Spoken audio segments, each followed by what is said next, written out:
Houthi যোদ্ধাদের শক্তি যেন মধ্যপ্রাচ্যে প্রতিধ্বনি তুলছে। যুক্তরাষ্ট্রের ড্রোনে গুলি করায় হাত পাকিয়েছে ইয়েমেনি বাহিনী। ড্রোন দেখলেই হলো কেল্লা ফতে।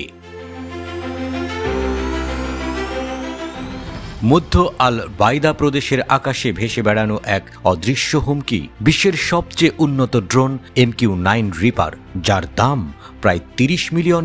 ভাবা যায় হুথি বিদ্রোহীরা বহুমূল্যবান আর শক্তিশালী ড্রোনকেই বলে কয়ে ধ্বংস করে দিচ্ছে।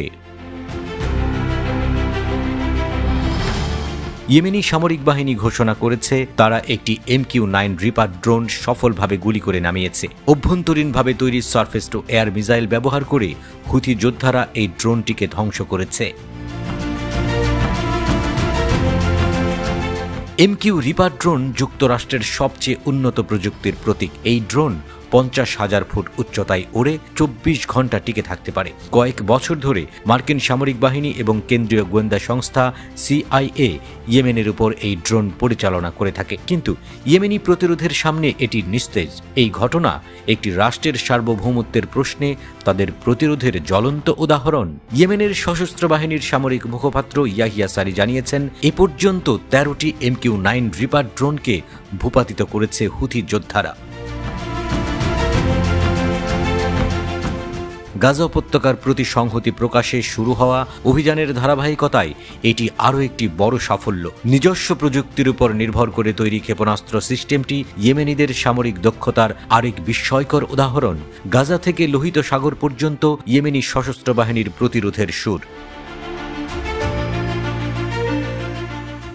গাজার উপর ইসরায়েলের গণহত্যামূলক আক্রমণের পর থেকেই হুথি গোষ্ঠী ইসরায়েলি দখলদারিত্বের বিরুদ্ধে তাদের কার্যক্রম বাড়িয়েছে। দখলদারদের জাহাজে হামলা থেকে শুরু করে আন্তর্জাতিক জলসীমায় তাদের সামরিক উপস্থিতি দৃঢ় করেছে। হুথি যোদ্ধারা বারবার প্রমাণ করেছে শক্তি দিয়ে শক্তির জবাব দেওয়ার সময় দিতে জানে তারা। এই ঘটনার পরেও ওয়াশিংটন কোনো মন্তব্য করেনি। যদিও হুথিদের সামরিক স্থাপনাকে টার্গেট করে যুক্তরাষ্ট্রের নেতৃত্বে একটি জোট ইয়েমেনে বিমান হামলা চালাচ্ছে, তবে পাল্টা প্রতিরোধে হুথি গোষ্ঠীও সমানভাবে সক্রিয়। এমন উত্তেজনার মধ্যে ইয়েমেনি প্রতিরোধ আরও কঠোর এবং সংঘবদ্ধ হয়ে উঠেছে।